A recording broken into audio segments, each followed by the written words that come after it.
پول نداریم یک جمله به ظاهر ساده ولی اونقدر قدرتمنده که میتونه مغز بچت رو با پول دشمن کنه.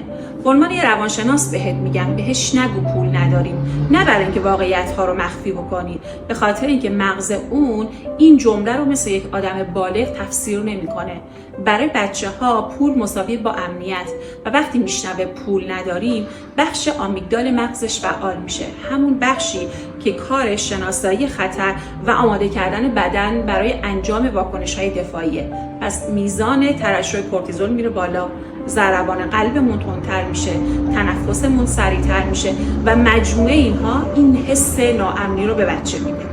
و وقتی بارها این اتفاق بیفته مغز کودک یاد میگیره که پول یک چیز کمیاب و نگران کننده ایه و اینها الگویی میشه تو بزرگسالی که خودش رو به صورت استرس مالی، ترس از خرج کردن و یا عذاب وجدان، احساس گناه هنگام لذت بردن از پوله. پس به جای اینکه به بچت بگی پول نداریم، بهش بگو ما فعلا پولامون رو داریم برای هدف بزرگتر جمع میکنیم، یا بیا با هم حساب کنیم برای اون چیزی که تو دوست داری اونو بخری چقدر باید پول جمع کنیم.